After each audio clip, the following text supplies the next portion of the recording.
Welcome everyone to the memorial service prior to the launch. I want to thank Steve for providing the music this evening. Doing a great job. Give him a round of applause. And my name is Brian Weber. I'm what everybody jokingly refers to as the Canadian wing of Celestis. I work from Vancouver, Canada, and am coming to my very first launch ever. So like many of you who are seeing their first launch, this is my first as well. And so I think I was equally amazed, for those of you that I got to meet and chat with on the way out to the launch site, just amazed by the number of people that it takes to make something like this happen. From the city, from the state of New Mexico, all of the investors that put time and energy and money into the spaceport, to the people that were out there working today to prepare for the launch, to the people at Celestis, and to each one of you. That one of the most unique things about this type of memorial is that you and your family members and those that we're honoring tonight are all helping make the future of space travel possible. The launch that goes up hopefully Wednesday will be happening largely because you're here, and largely because of the love that you have for the people that we're going to be talking about and honoring this evening.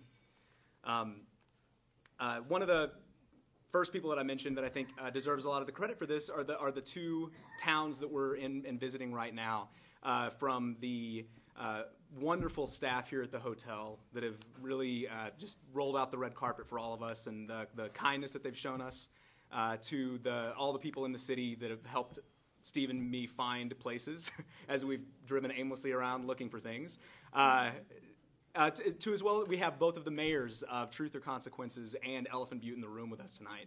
And so I'd like to invite them up to say a few words. We'll start off, I'd like to invite Eunice Kent, who is the mayor of Elephant Butte, to introduce us and open up the evening. Eunice Kent.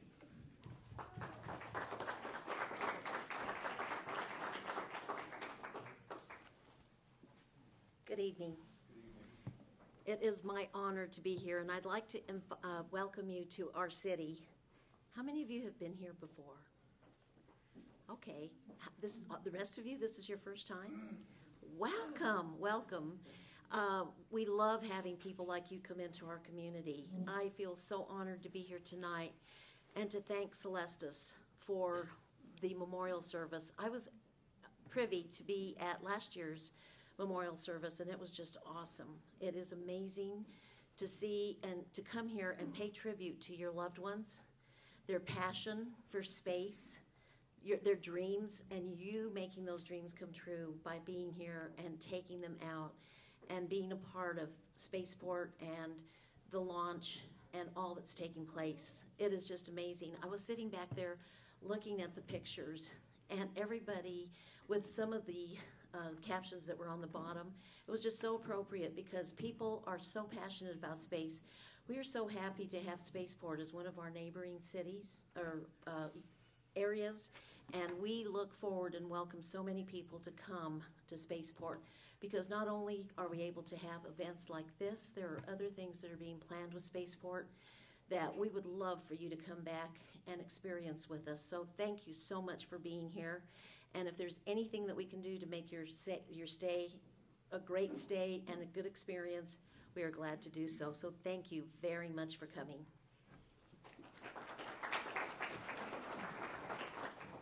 Also like to introduce Sandra Whitehead, who's the mayor of maybe the most threatening sounding town in America, Truth or Consequences. Truth or Consequences.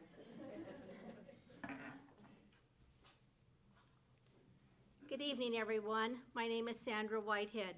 I would like to welcome each and every one of you here tonight, and thank you all for being here to help us celebrate this memorable space flight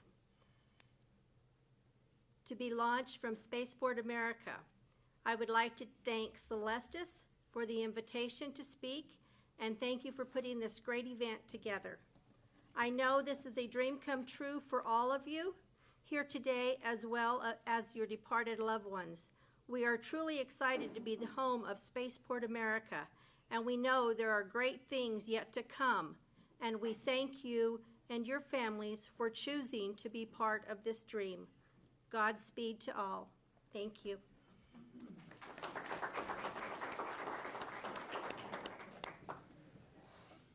To open things up, I'd like to introduce somebody that I've known for a long time and who brought me into space services even though I can't be near the team. Charlie, in addition to loving space, maybe the only thing he loves more than space is the people in his community, and that includes everyone here tonight. And you can see that in not just Celestis, but everything that Space Services does, that it's a very community and individual-oriented company, and that it's all about the relationships that we build, and really about, he said it earlier today, about opening space up to everyone. And it's my great honor to introduce him, a good friend, Charlie Chafer.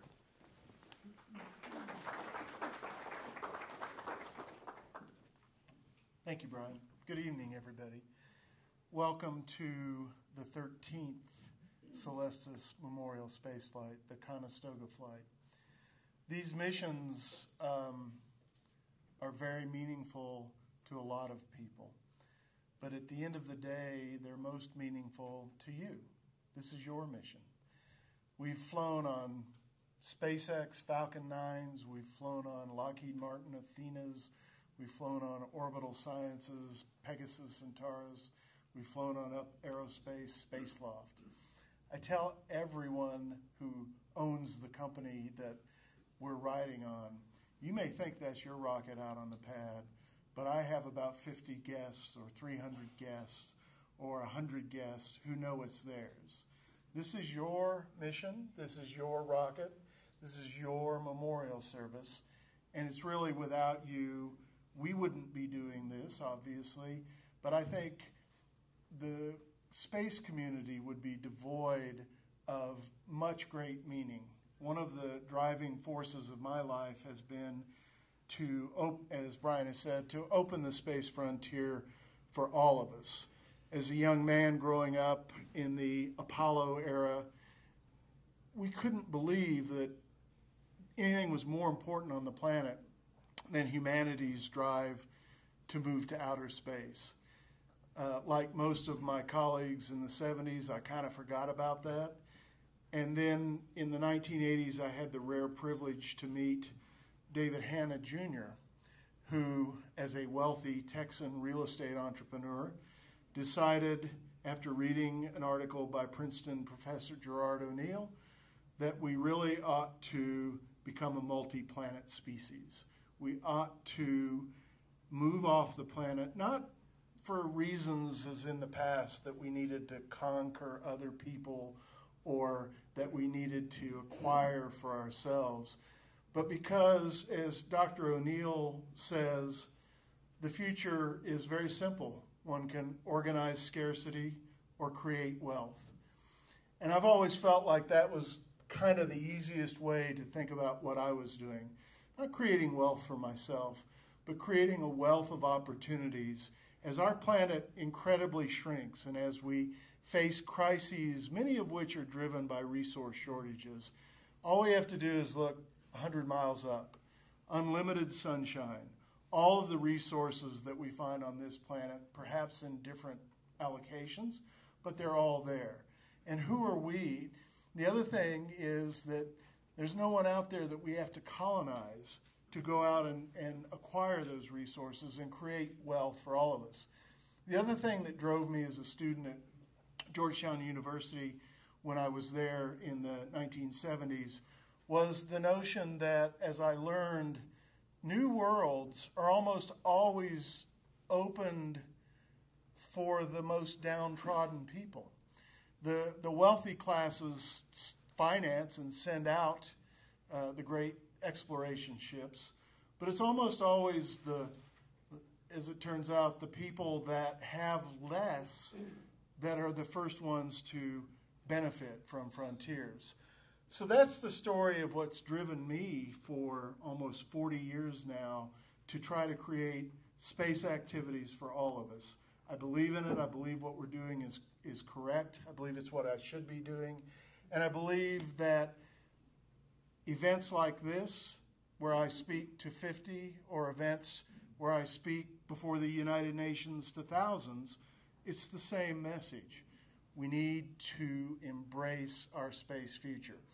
And you folks, I think, either know that, believe that, or we're very close to someone who absolutely knew it and believe it. And that's what tonight is about.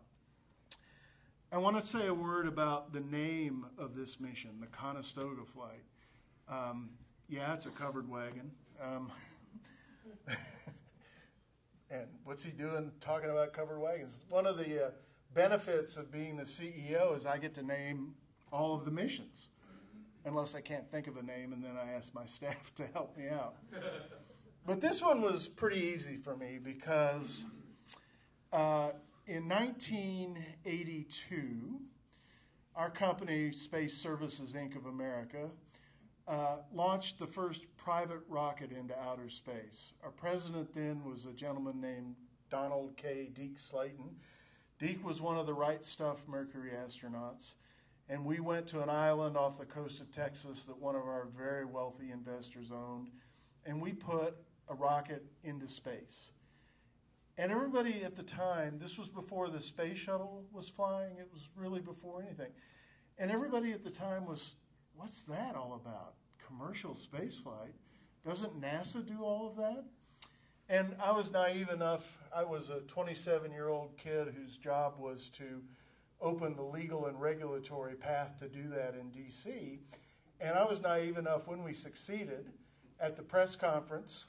The New York Times reporter said to me, you had to get 11 separate federal agency approvals to do this launch. Doesn't that prove that the government is against you? And I looked up and I said, well, yeah, you could say that, but we went 11 for 11. And that's a little bit why I named this flight Conestoga. The gentleman that you all met out there on the launch pad today, Jerry Larson, had that exact same approach.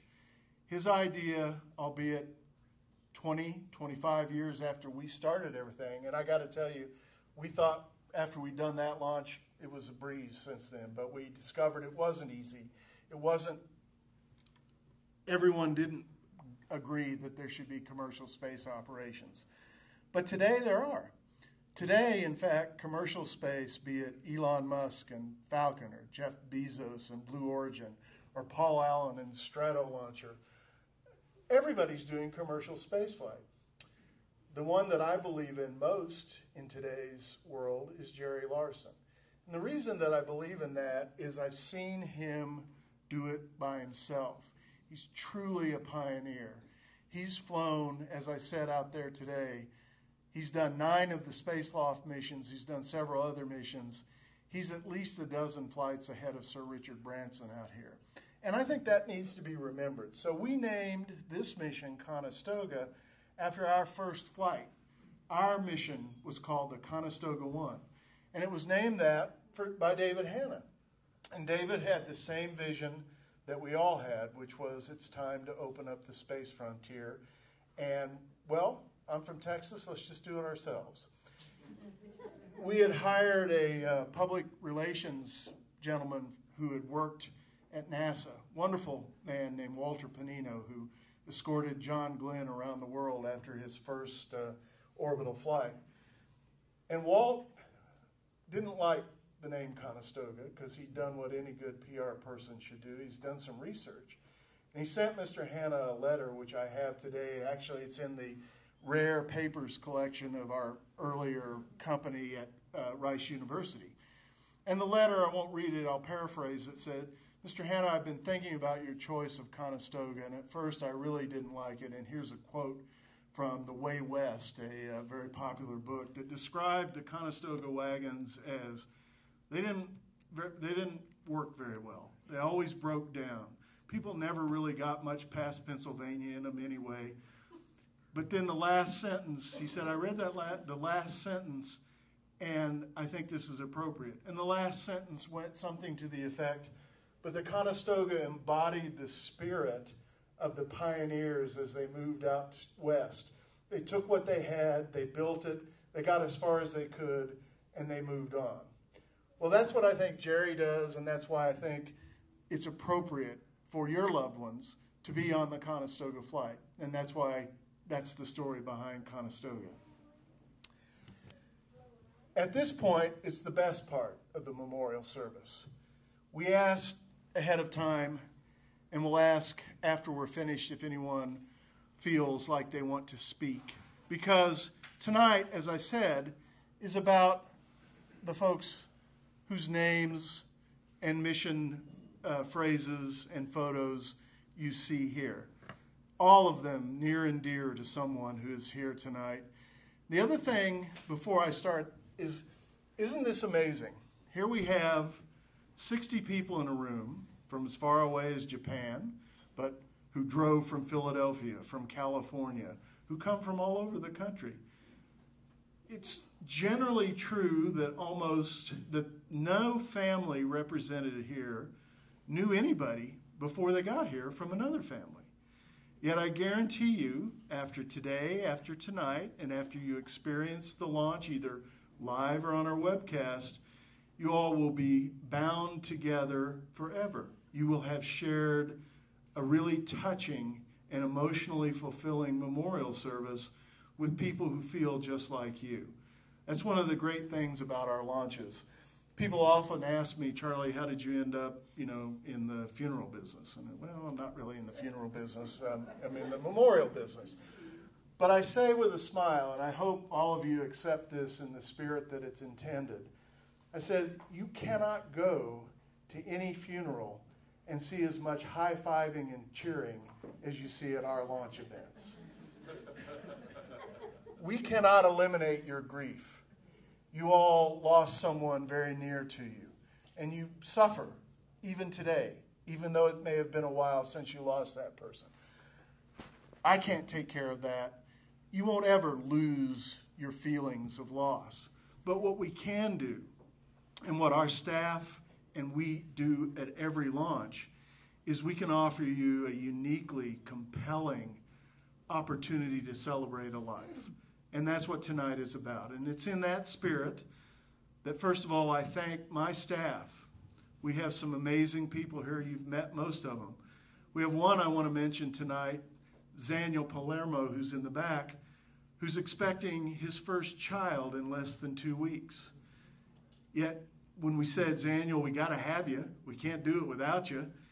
He figured out a way, and I figured out a way by flying him here rather than making him drive, to be able to be here tonight to make the evening go smoothly.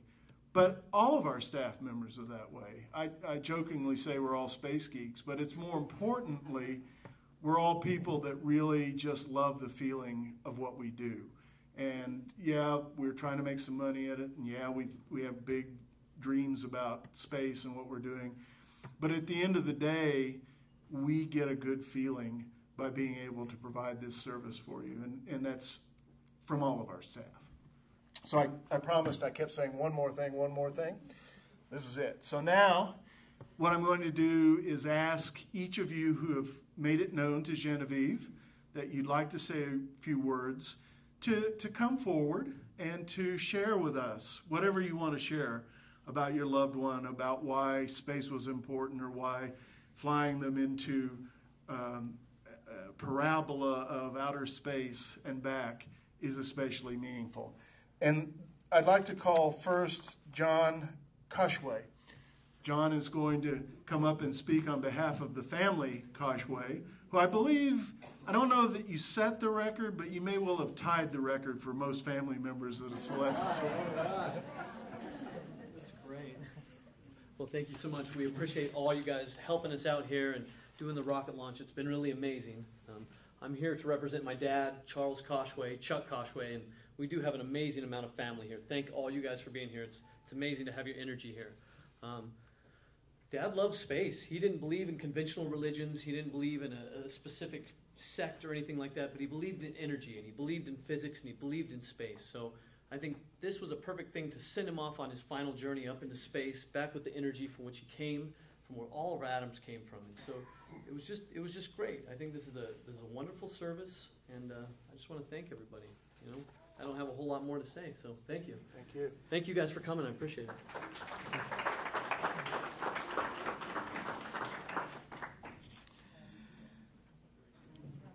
Next, we have two very special speakers. the only people speaking tonight who don't have a loved one on this launch.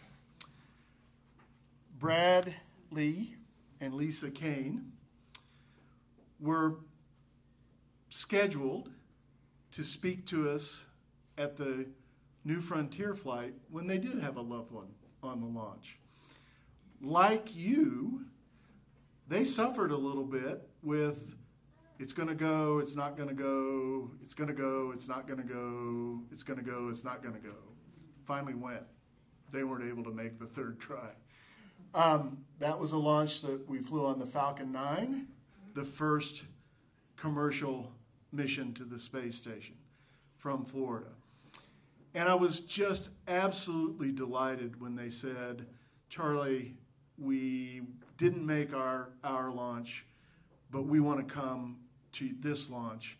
And I was more delighted when they wanted to share their stories with us. So if I can, I'll ask you both to come up. I know you both want to speak, and please join us.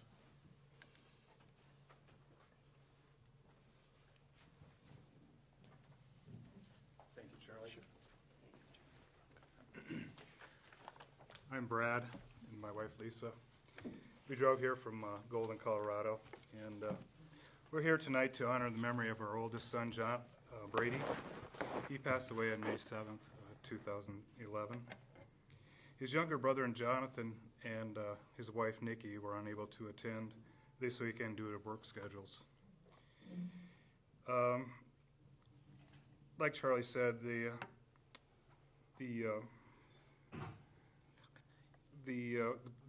remains of Brady were actually on the launch of the New Frontier that occurred on May 22nd, 2012, aboard the Falcon 9. We were unfortunately unable to attend the launch at Cape Canaveral. Though we were packed and ready to go, the launch was scrubbed a couple of times. In the end, due to work schedules, schedule conflicts, we did not go. Since then, Celestis has kindly kept us informed on the upcoming launches. This one happens to fall originally on the day before our 36th wedding anniversary. So we decided to combine the two and make the trip down here. We would like to offer our heartfelt thanks to Celestis for inviting us here, and also to all of you for including us as you honor your loved ones aboard the Conestoga flight launch. And at least we'd like to read from Brady's biography. Again, thanks to everybody from both of us. Just wanted to let you get to know our son a little bit from the biography that we had written for his launch. And Brady, from a very early age, loved anything having to do with the sky, stars, space, and flying. In fact, as a preschooler, he once said to me, I remember what he was wearing, "Mom, I don't want to just fly in an airplane. I want to fly like a bird." So this led to his true passion for anything having to do with the sky. I swear he was part bird. I keep saying that. And recently, in fact, I've been thinking of him a lot as my angel bird, is what I call him a lot now. Brady did spend his career as a professional skydiver, making close to 6,000 jumps. He was known as a senior rigger. He taught, guided, and coached at many levels. He was a member of the Denver Bronco Thunderstorm skydiving team, jumping into the stadium up in Denver. And he was also one of the skydivers at a large concert at Colorado's Red Rocks Amphitheater. A few of you may be familiar with that. Brady also worked closely with the military. In fact, at his memorial service, after he passed away, 2 soldiers each gave our family one of their medals in his honor, a Purple Heart and a Bronze Star, as a non-military member, helping teach military how to jump out of airplanes. And he also enjoyed, his other interests included hiking and bicycling, traveling, his cats. He was artistic. He enjoyed painting, loved music. But above all, he touched many, many lives and had a wide circle of friends. He'll always be remembered as intelligent, an excellent teacher and leader, and a very famous sense of humor. He still gets quoted regularly. Brady always, too, believed and spoke freely of the idea that our time on this planet is only part of our journey, and that the power of love in our spirits live beyond this earthly existence. We talk together a lot about these concepts in a truly positive, inspirational way, so the opportunity to be a part of the New Frontier Memorial Space Flight and to be here with all of you this weekend is just awesome. It's just an amazingly perfect place for him to go, space. It interfaces so beautifully with his and our spiritual beliefs as well. Brady's only sibling, younger brother Jonathan, in fact, recalls at one of Brady's parent-teacher conferences when Jonathan, was in elementary school. Brady told the teacher and us during the conference, he said, someday I want to take my family to space. Now, Jonathan, who was only about 5 years old at the time, remembers thinking, cool, and he made it sound so easy, I can't wait. And to me, this all goes with Celestis' mission and, the whole thing that Charlie just talked about, this opening space, and Brady is right there. So, but that remark, that little incident at the teachers' conference was just an excellent example of the kind of effect Brady constantly had on people. And, of course, the irony of Brady going into space this way all these years later certainly is not lost on us. It's just beautiful. Brady really did live at least 2 years' worth of life for each of the 27, almost 28 years that he was with him. We miss him so much. And we work really hard at living by his motto. All skydivers have a motto, and his is always moving forward. Before Toyota used it, before Barack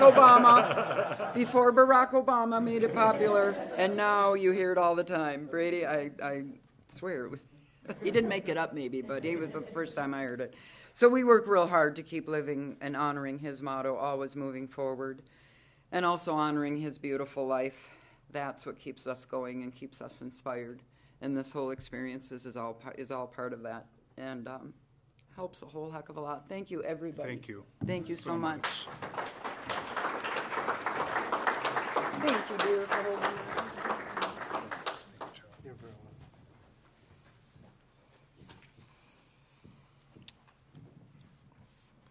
welcome. May I invite Tamara Guadagno to speak for us.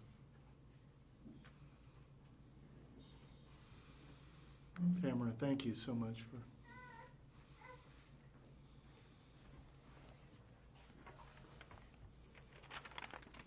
Thank you. Well, we are here because all through my husband's life, he has dreamed of nothing but space, and he's always loved it. And when we lost our little boy 6 months ago, we just knew this was the perfect place to let him rest. And so that's why we are here today. We just want to say a special thank you to our families who are watching. Not everyone could be here with us, but they know they're here. They're in our hearts with us.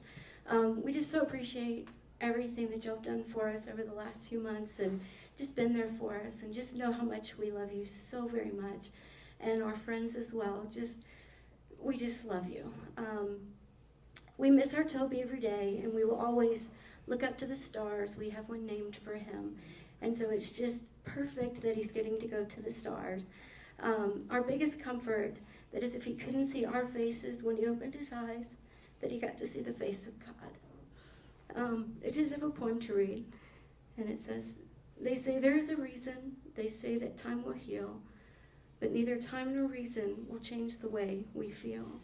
For no one knows our heartache that lies behind our smiles. No one knows how many times we've broken down and cried. We want to tell you something, there will never be any doubt.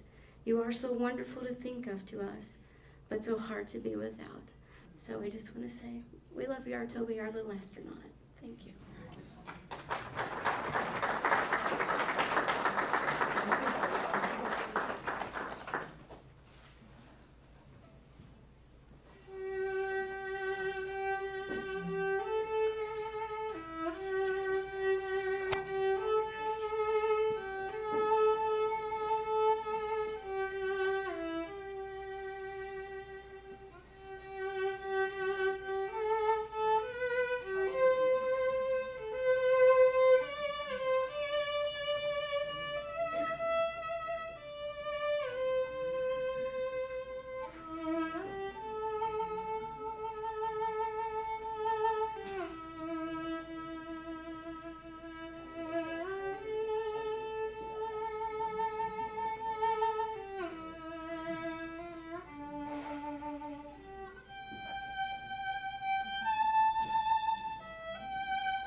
Our next speaker could not be here with us this evening, but she wrote something that we're going to ask Brian to read to share with you all about her son, CJ.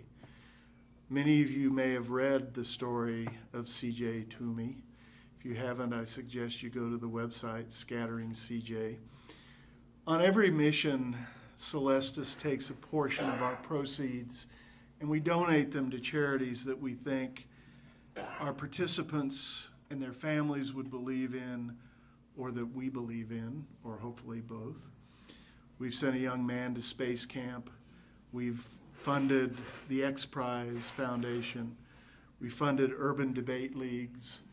We funded wildlife rescue organizations. But my personal favorite is that occasionally we will find someone out there who's just so deserving of a memorial spaceflight without the means to get there.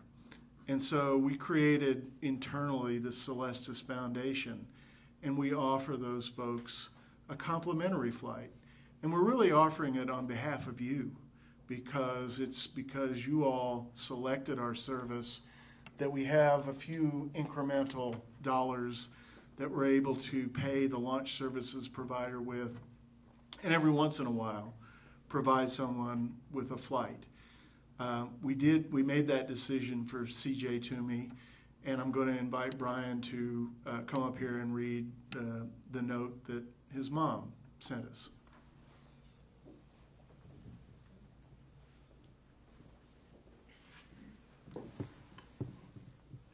I would like to take this opportunity to say thank you to Charles Chafer and the entire Celestis family for honoring our beloved CJ in this way. I'm truly sorry that we can't be there in person to watch our son literally reach new heights, as it's incredibly hard to convey on paper how much this means to us. Losing my son to suicide was the single worst moment of my existence.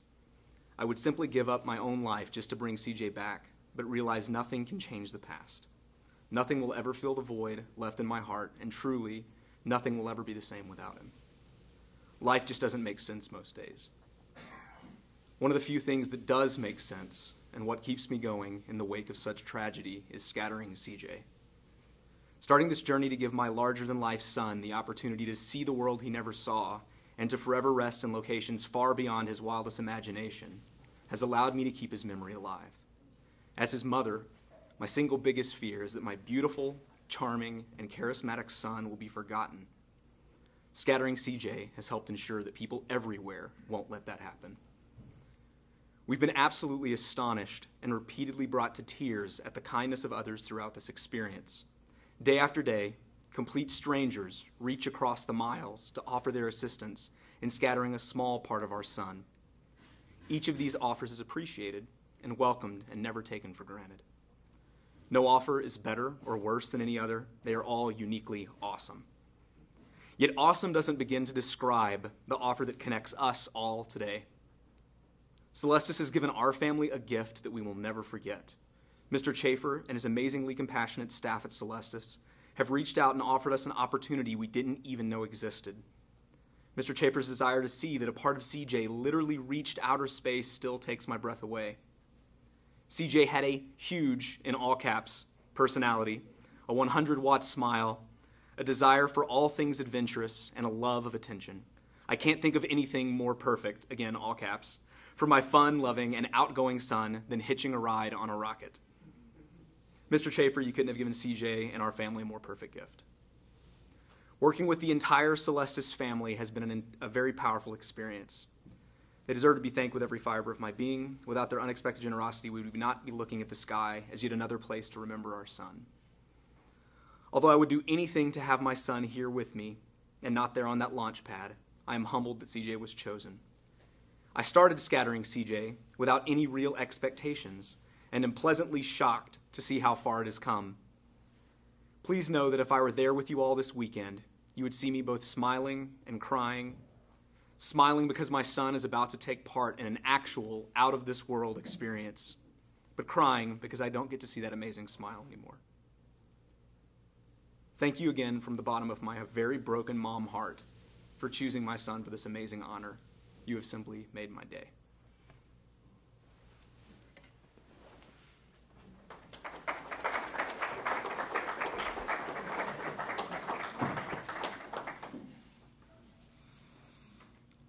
May I ask Nikki Mott to join us, please?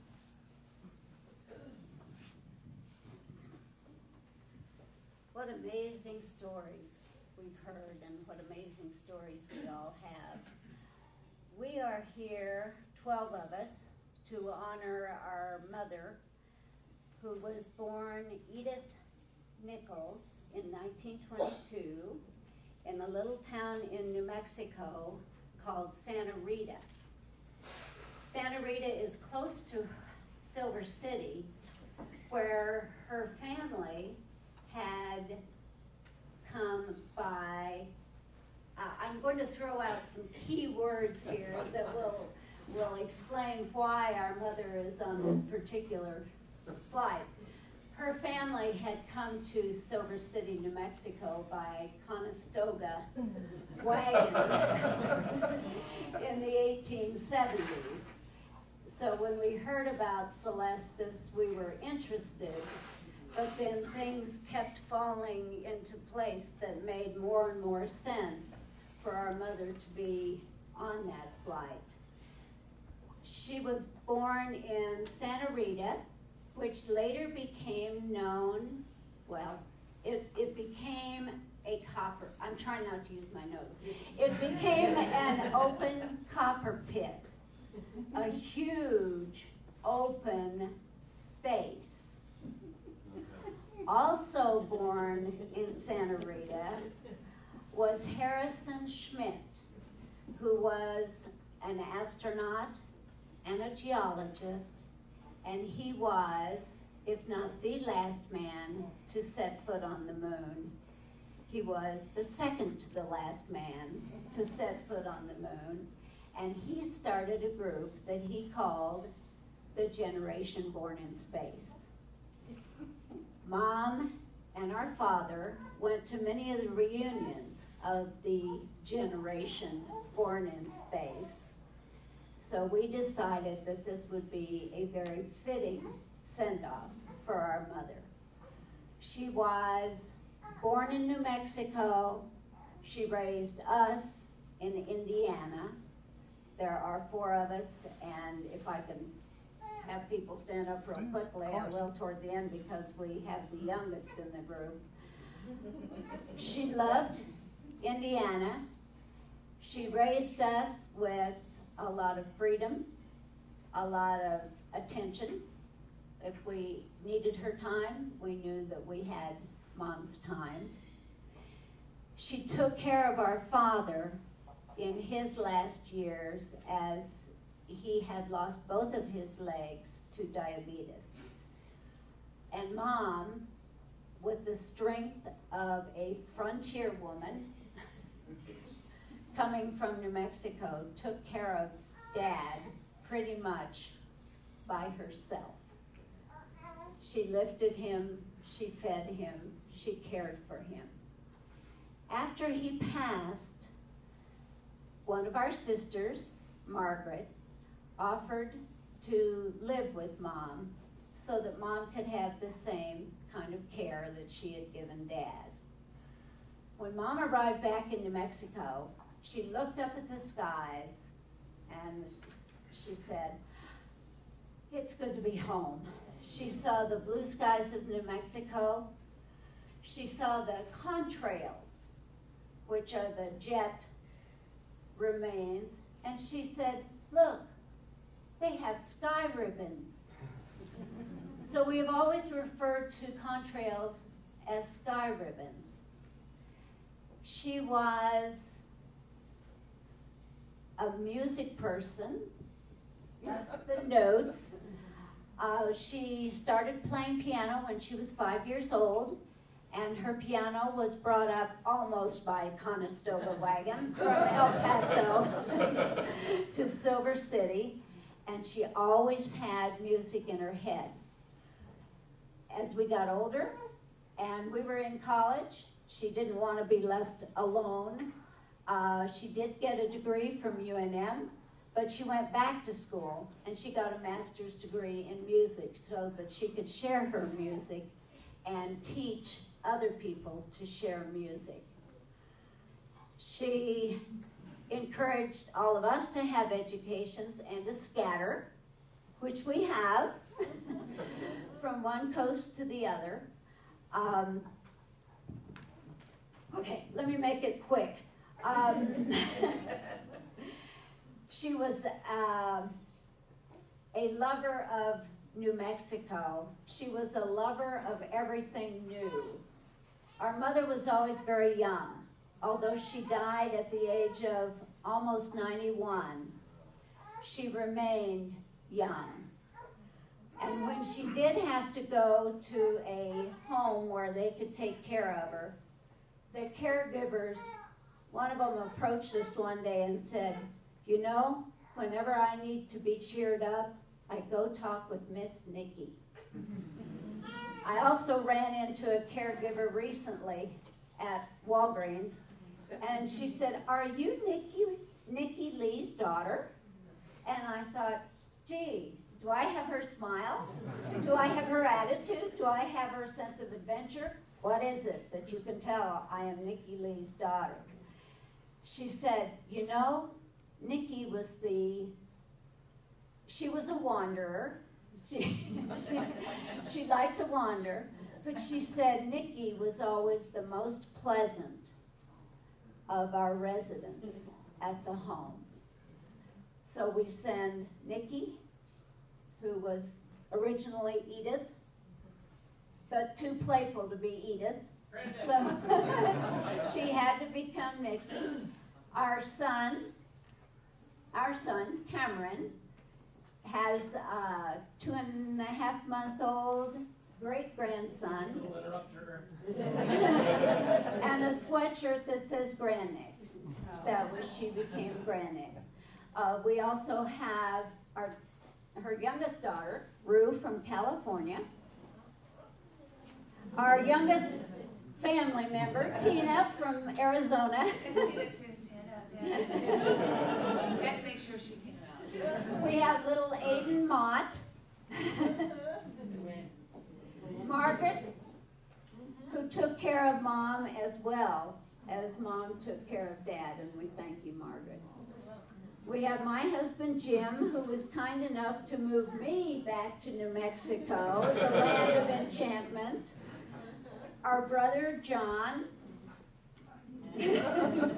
and his wife, Dawn, who, as a hospice nurse, helped Mom in her final passing, and she was still smiling and still looking up at the sky as she passed.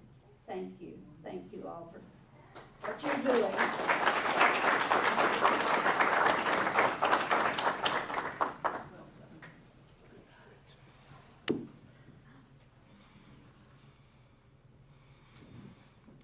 Susan Hack.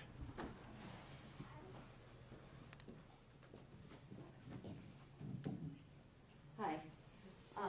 I am here to talk about my partner of 29 years, Walter Hobing, who he and I were complete opposites in so many ways. And people always, I think there are people who thought they'll never last, but we did. He was the dreamer, I was the practical one. He was the romantic, I was the practical one. He believed that there was something bigger than us. I was the practical one. Sort of a pattern here. But we had some things in common, obviously, that we lasted for 29 years. We both, I think, were stubborn. He was more stubborn than I was, obviously. I think we were generous and compassionate people, and it's kind of probably a little bit odd to say that, but I think that he brought that out in me. And he was a Renaissance guy. You know, I hear everybody here talking about how space was such an important part of their life. For Walter, there were so many important things that it was hard to even pin it down to one thing. But he did love the stars, and when we would go camping, he would point out the constellations to me, and I would sit there and sort of roll my eyes and say, yeah, okay, I see twins up there. Or, you know, I just, and it amazed me that he saw all of that because I didn't. And after he died, I was at a lake house with a friend of mine, and she had an iPad, and there's actually an app where you can hold it up to the sky, and it will show you the constellations. And I thought, oh, God, he would have loved that. But he did, you know, he was a dreamer, and he dreamt of space flight. And there were two things that I remember. One of them was when John Glenn went up as an older man, Walter actually got mad and said, he's already been up. They should let somebody go who hasn't. And then, even worse, when Richard Branson announced that he was selling commercial space on his, and it was only $250,000 for a seat, Walter had the nerve to ask me if I had that much in my 401k. I told him no, I was the practical one. But it was sort of kismet that I found out about Celestis. His two favorite channels on TV were the History Channel and the Discovery Channel. And I had the Discovery Channel on, and I was doing something, and it was really background noise. And I realized that the show that was on was called Man's Quest to Return to the Stars. And Celestis was mentioned in that documentary. And I just sat there and I said, this is perfect. Because he always wanted to go. And maybe it is better a little late than never. I want to tell one story, and I had a whole bunch of stories, but I'll tell them to people who want to hear them later. But there was one story that Walter really did believe that there was something beyond what happens here. And we are not religious people, but it was the something bigger. And I said, yeah, okay. When you come back, when you die, you come back and you give me a sign that you're okay and that I'm doing okay. And this is the honest-to-God truth. I live in Chicago, in a city that is cold in the fall. Walter and I had a garden, and we planted the garden to have flowers, to have color from March until October. And so in March we have the daffodils and the crocus, then the tulips, then the iris, which are my favorite flowers, then the peonies and the roses and the mums and everything has a season. We've gotten cold in Chicago, and I was out cleaning out my garden, and I looked down and I literally said, what the hell? I have an iris blooming, my favorite flower. And anybody who doesn't believe me, I've got the pictures to prove it. So my friend, Walter's friend Dana said, it's a wink. And I think it is. So I think Walter's happy.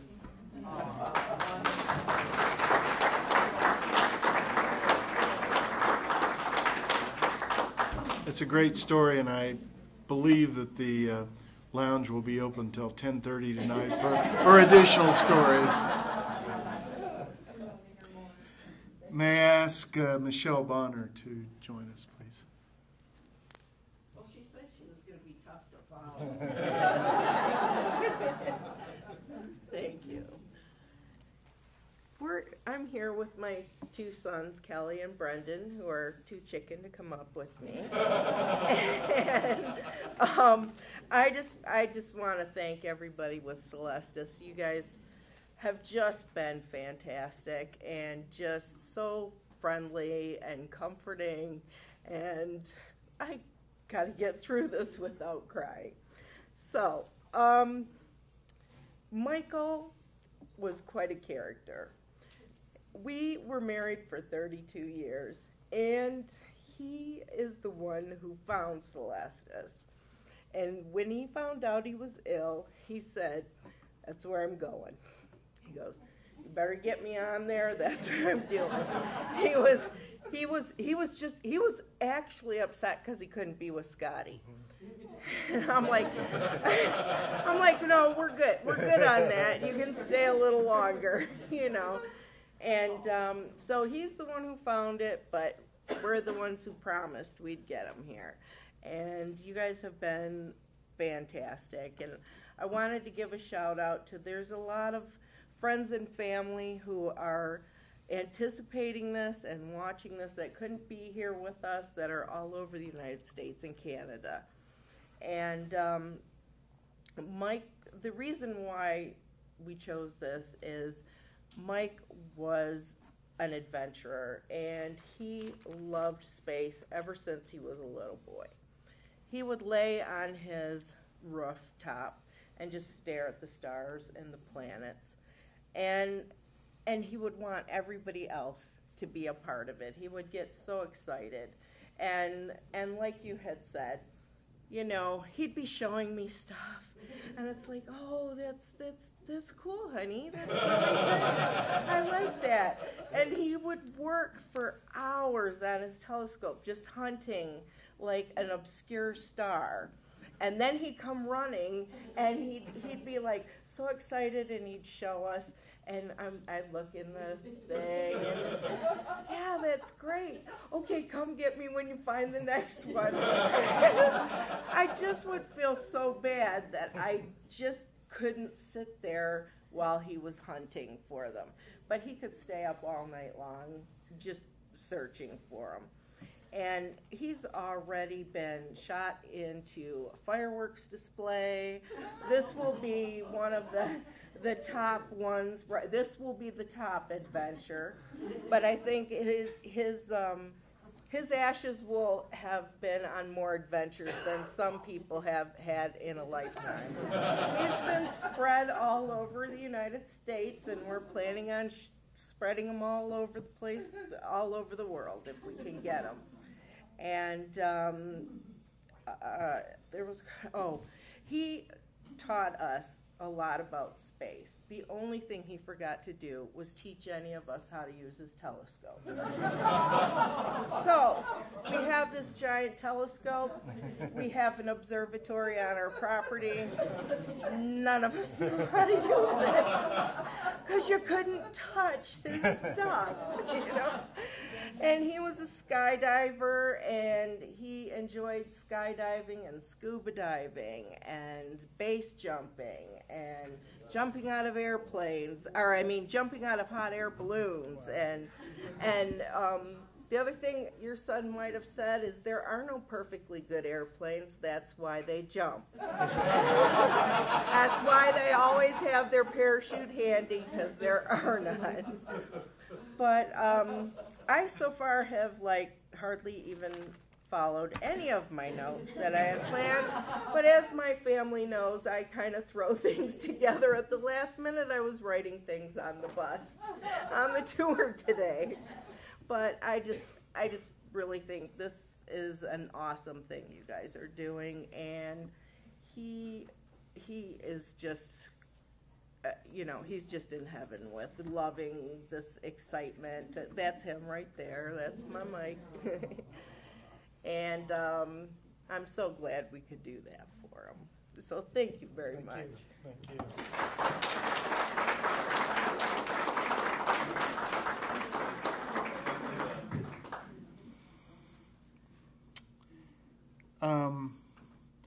I believe my list has ended, but I have a couple of asterisks.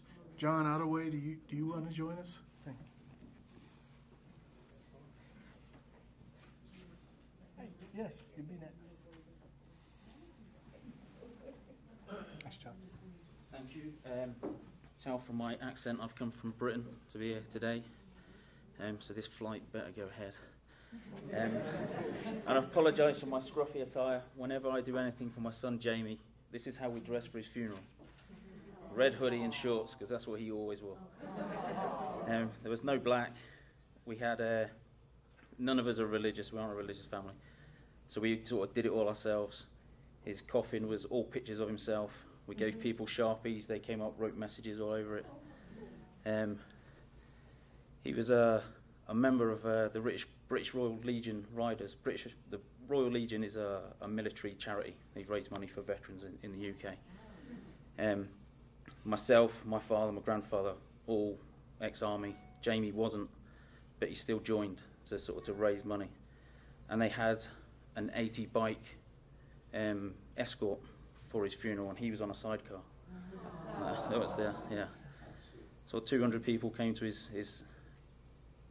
the actual service. We couldn't get them all in. They all stood outside in the rain, looking through the windows, piggybacks, taking turns. And anyone that spoke, we only had 2 rules. Whatever you speak about, you have to slag him off and tell a story about him being an idiot. And if anybody got the F-bomb in, I got them a drink at the bar afterwards. And every single person did, and it was an expensive night. Even one of his school teachers. So,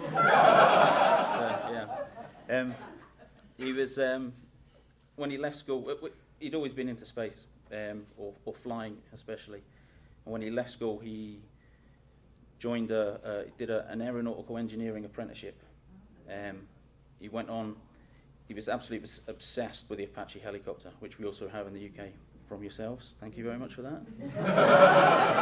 We'd like to think we've improved it a little bit though. But he gave a talk once. He was entered it for a competition, and he gave a talk about British experimental rotary systems. And he won the regional thing and was put forward. And he went to London to the Royal Institute for Aeronautics, and actually won the whole UK-wide award for his presentation. So, and Celestis have been kind enough, you actually put him on, there's an aerospace professionals section, and he's 2 spaces above Gene Roddenberry, creator of Star Trek. Yeah, that's Jamie there, with his pose.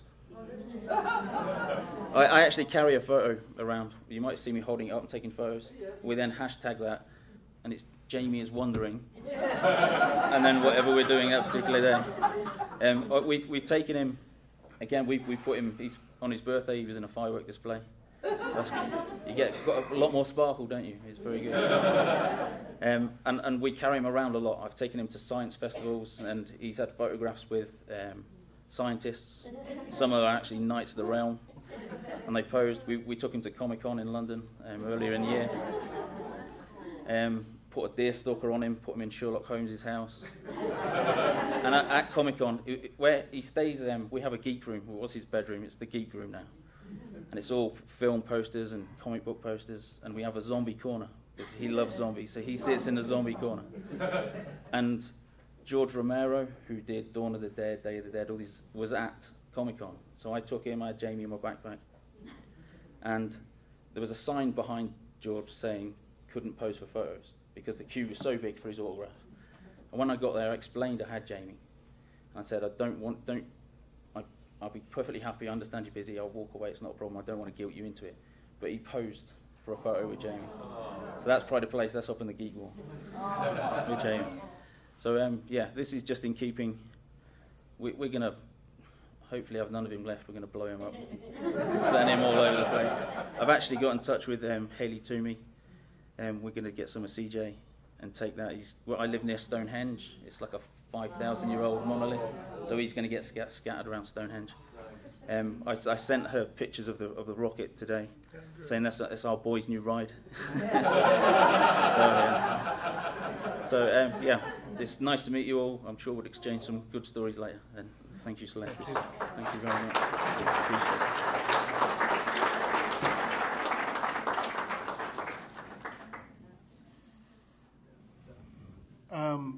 Keith Blackmore, do you want to speak? No. Okay, thank you. Oh, please. Karen, would you like to?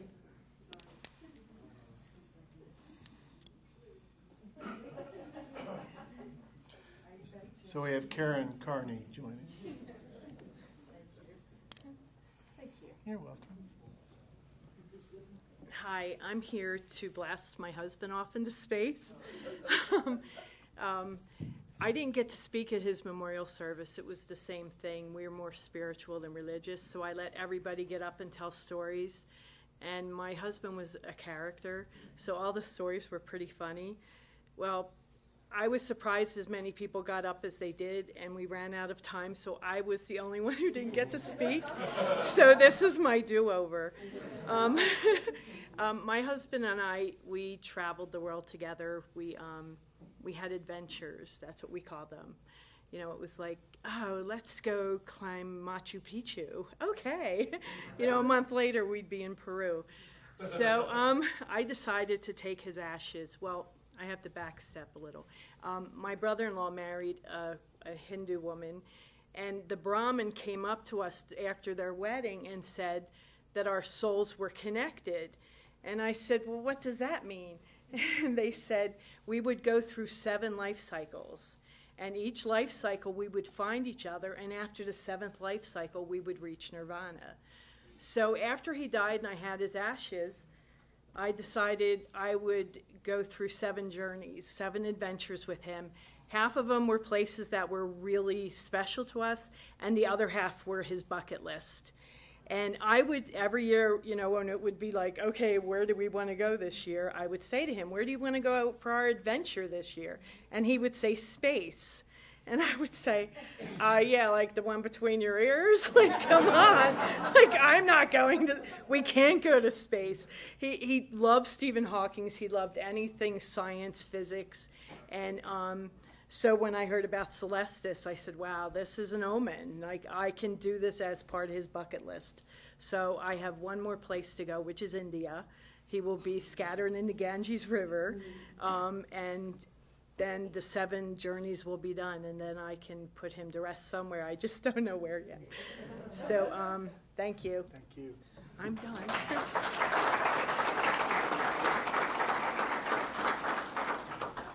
And now I've run out of asterisks, except Genevieve has. Oh, great. Please join us. Thank you so much. Hi. Hi. My name's Phoebe. I'm here for my husband, Steve. And with all the stories, I just wanted to share a story about Steve with you. He was a retired colonel from the Air Force, and he was the absolute analytical nerd. I mean, oh my gosh, it was unbelievable. And Steve and I met in Civil Air Patrol in high school, and I still don't know how an airplane stays up, so that's what I learned out of Civil Air Patrol. But he went on and was in ROTC in the Air Force, and then he wanted to be an astronaut very much, him and my brother, and he went into the training, and he got to, I think he started graying out at 4Gs, which I still don't know what that means. And then he blacked out at 5G, so he couldn't be an astronaut. So he was a pilot, and he was an engineer, and he worked on the National Missile Defense Team for many years. And, you know, a lot of times we would be talking, having a glass of wine.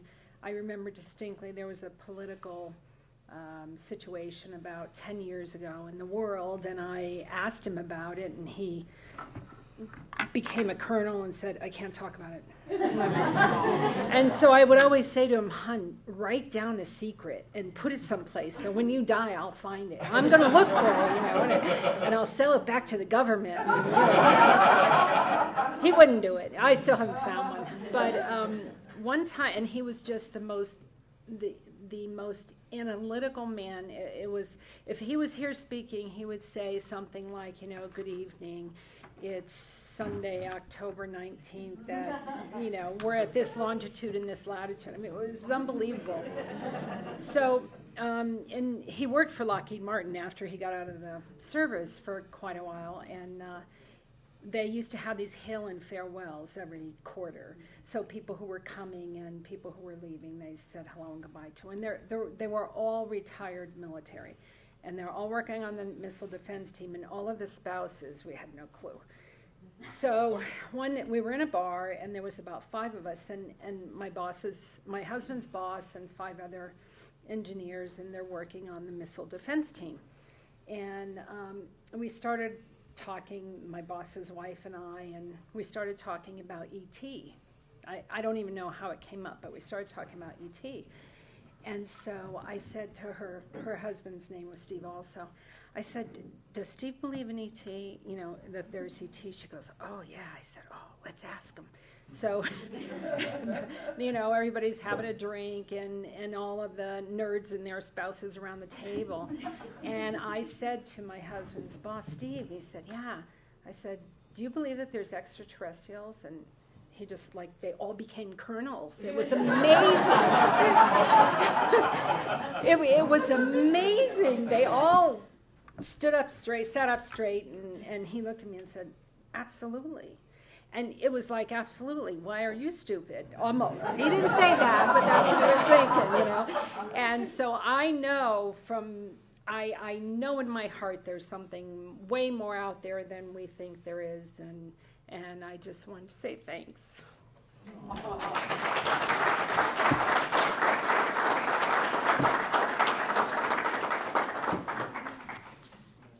I think we have two more? Can I do a quick thank you? You may.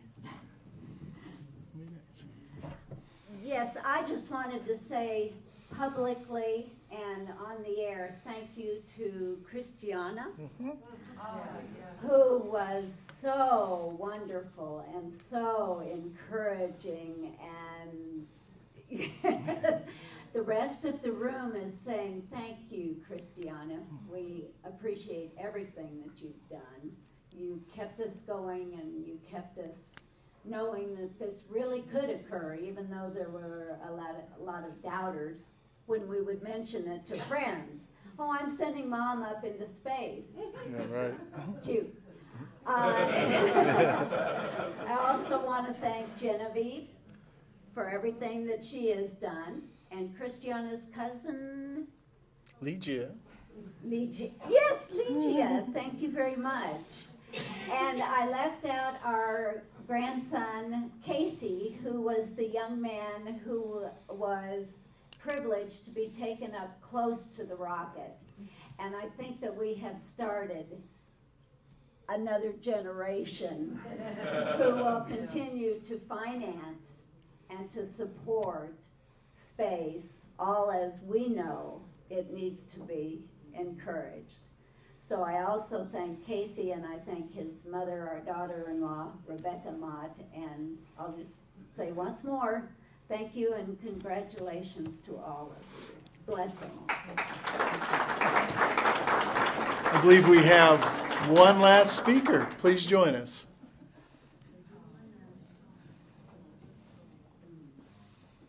Welcome. Hi, I'm here to speak for my grandfather. His name was Charles Koshway, and the reason we're sending him up to space is because he loves space and airplanes. He just loved the sky, and it just interested him.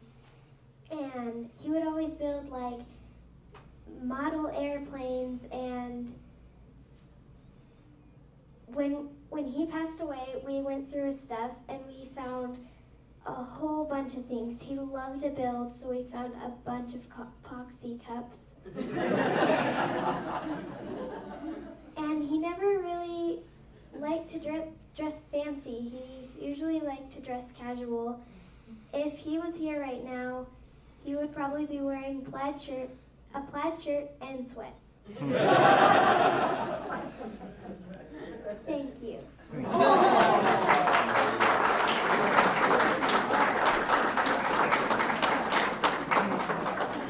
Thank you. We're nearing the end of our service. We're going to ask Steve to play another melody, and then I'll have some final words for us. And thank you.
we used to always bring in a string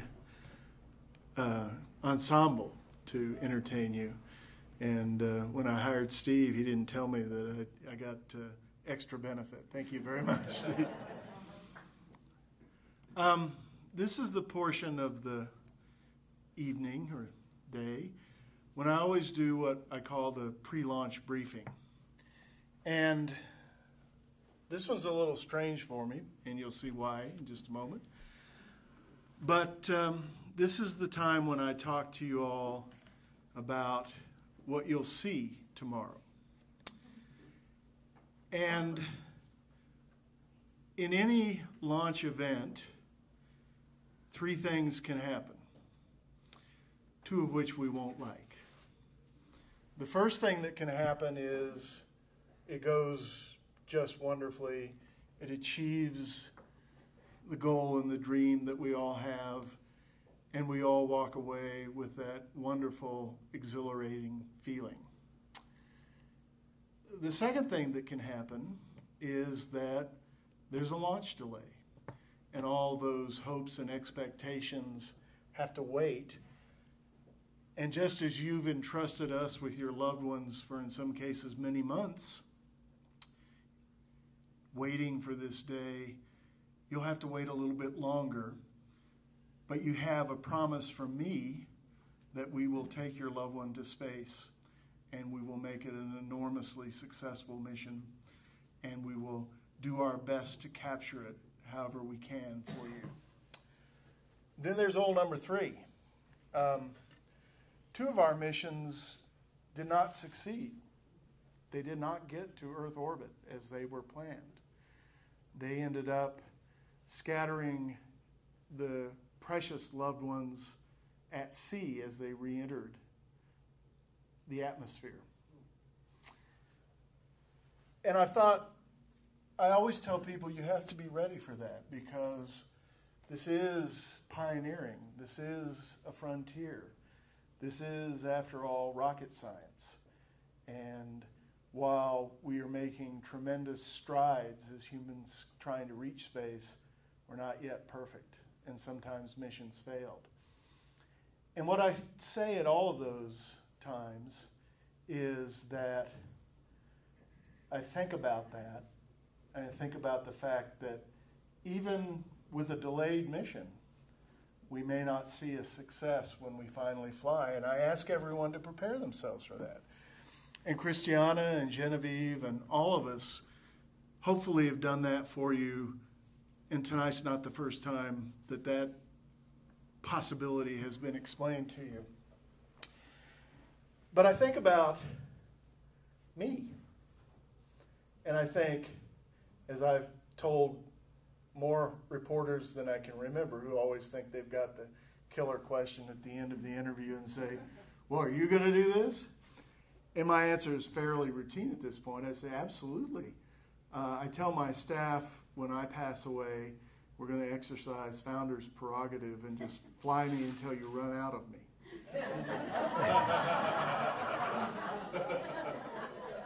And I know that if my spirit and my mortal remains were on a spaceship that didn't quite get all the way that it was supposed to go, my attitude would be strap me on that thing again and let's go again. What a ride. And that's what I hope you all believe for your loved one as well. In the unlikely event that we don't achieve our goal on the first try, the good news is that we have more of your loved one. You have our promise that we will refly your loved one, and that we will succeed in making what so few people have ever done a reality for you and for your families and friends. And that's what we can do. And I think that's what we've always done. And it's what we always will do for you, because you've given us a huge amount of trust, and we respect that, we appreciate that, and we take that very seriously. So with that, I will say you see why this one's a little bit strange, because one of those things has already happened, right? Fortunately, it's just the delay, and it's disappointing, no question about it. I mean, I think the main reason I do this business is I love to come to these launches. It's a wonderful way to exist. But as I said, you've got my promise and our staff's promise that we'll get you there. And hopefully sooner rather than later. But it really is about the journey and about the destination and about accomplishing something that very few others have ever accomplished. So that's the end of our formal memorial service. I will say that tomorrow morning there is a meeting between Up Aerospace and the White Sands Missile Range scheduling office. And Jerry told us today that that's at 7:45. We'll know something by noon, perhaps earlier, and we will be here, obviously, to pass that news on to you directly. We will post it on our website. We will Twitter, Facebook, all the things that everybody does these days to get the message out. We'll ask you tomorrow to drop by the front room here and let us know. You're going to get 3 choices. If it goes Wednesday, I absolutely want to go, definitely want to go. I may want to go, or I don't want to go. And if you'll let us know that, as I've explained to you, we're going to have to do some real-time planning here and make something good happen for all of you that want to go, should it occur Wednesday. I don't have any insight as to whether or not the powers that be that schedule the range will agree to that or not, but the minute that I do, we'll share it with you all. So thank you, everybody, for coming. Thank you for trusting Celestis with your loved ones' precious memories. And as I said, we'll work every day until we make them fulfill them. Thanks very much.